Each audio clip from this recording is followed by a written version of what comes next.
अगला टॉपिक है size of nucleus और न्यूक्लियर साइज। न्यूक्लियस का साइज फाइंड आउट करने के लिए तो तुम्हें पता है कि हमारे पास एटम के अंदर एक सेंट्रल कोर होता है जिसको हम क्या बोलते हैं, न्यूक्लियस। इसके अंदर होते हैं प्रोटॉन्स प्लस न्यूट्रॉन्स जिसको हम बोलते हैं इसका एटॉमिक मास। जितने ज़्यादा इसके अंदर प्रोटॉन्स और न्यूट्रॉन्स होगा उतना ही क्या रहेगा, इसका साइज रहेगा। मतलब volume of nucleus is proportional to the mass number of the nucleus या atom. So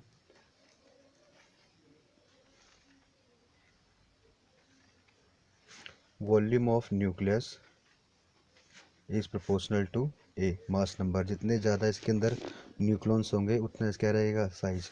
वॉल्यूम हम ये न्यूक्लियस को हम स्पेयर मान के चल रहे हैं, तो वॉल्यूम ऑफ स्पेयर कितना होता है 4/3 पाई आर क्यूब।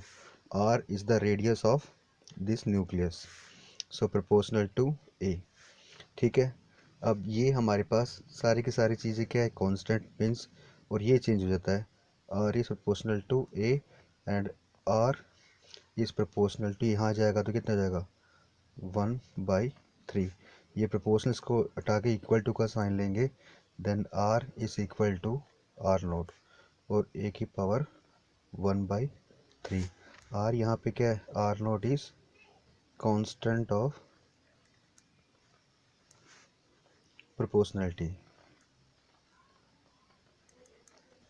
इसको बोलते हैं इसको called empirical constant.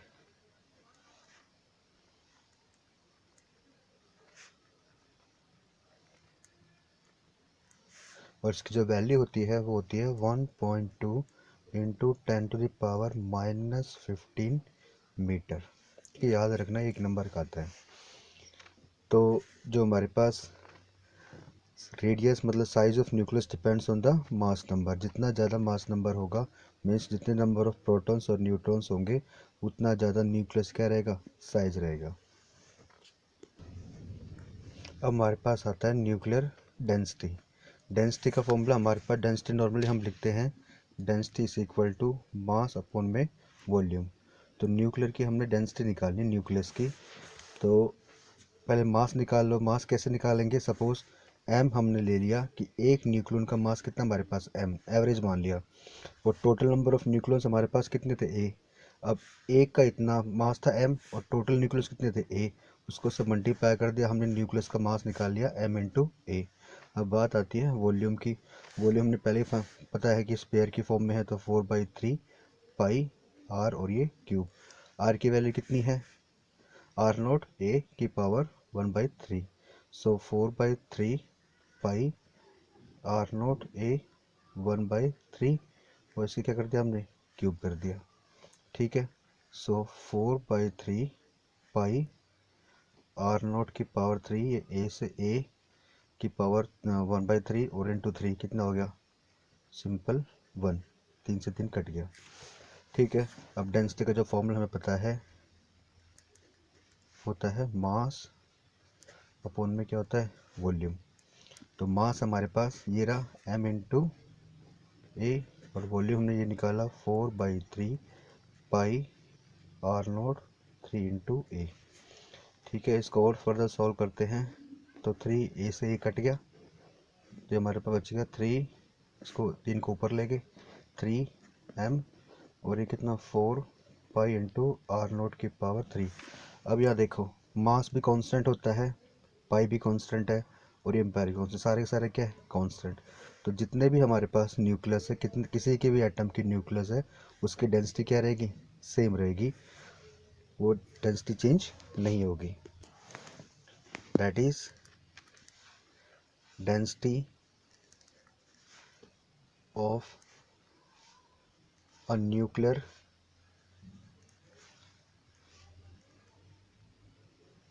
Matter is same for all element. ठीक है, और होती कितनी है, इसकी वैल्यू रख लो। मास कितना होता है एक न्यूक्लियस का, वो होता है 1.66 इंटू 10⁻⁻27 kg। ठीक है, पाई का वैल्यू तुम्हें पता है, आर नोट हमें पता है, यहाँ पहले सॉल्व कर रखा है, 1.2 सोलनिस कांस्टेंट वैल्यू इसकी 1.2 इंटू 10⁻⁻15 मीटर।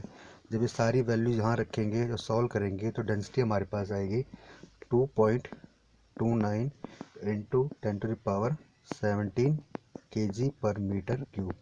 ये डेंसिटी की यूनिट पता है तुम्हें, 2.29 इंटू 10⁻17 kg/m³। ये सबकी सेम होती है, ये चेंज नहीं होती। ठीक है, अब आता है आइसोटॉप्स। आइसोटॉप जो होता है किसी भी एलिमेंट का, वो एटम्स होते हैं जिसका एटॉमिक नंबर क्या होते हैं, सेम, और जो इसका मास नंबर ना, या फिर एटॉमिक वेट कह लो, वो क्या होते हैं, डिफरेंट। उसको बोलते हैं हम लोग उस एलिमेंट के आइसोटॉप्स। फॉर एग्जांपल हाइड्रोजन के ये atomic number same, mass number different. ये किसके, हाइड्रोजन के। ठीक है, इसी तरह हीलियम के ले लेते हैं। हीलियम का एटॉमिक नंबर 2 और ये इसके मास नंबर डिफरेंट हो गए सबके। ये किसके, हीलियम के। ठीक है, इसमें एक चीज़ ध्यान रखना, इनकी जो हमारे पास केमिकल प्रॉपर्टी होती है वो क्या होती है, सेम। केमिकल प्रॉपर्टीज क्या होती है, सेम होती है, और फिजिकल प्रॉपर्टी क्या होती है, डिफरेंट होती है। ठीक है, अब इसमें से एक चीज़ और समझ लेना, सेम क्या होता है, अगर ये एटॉमिक नंबर सेम है तो प्रोटॉन्स एंड इलेक्ट्रॉन्स वो उससे क्या रहेंगे, सेम रहेंगे इसके अंदर, और जो न्यूट्रॉन्स हैं वो क्या रहेंगे, डिफरेंट। ठीक है, आइसोटॉप्स के अंदर एटॉमिक मास सेम होता है, एटॉमिक वेट क्या होता है, डिफरेंट होता है। अगर एटॉमिक नंबर सेम है तो इलेक्ट्रॉन्स प्रोटॉन्स में सेम रहेंगे और न्यूट्रॉन्स क्या रहेंगे, अलग रहेंगे। ये कुछ एग्जांपल्स हैं इसके। और इसकी केमिकल प्रॉपर्टी आइसोटॉप्स की क्या होती है, सेम होती है, लेकिन फिजिकल प्रॉपर्टी क्या होती है, डिफरेंट होती है। आइसोबार जस्ट इसका उल्टा होता है, एटॉमिक नंबर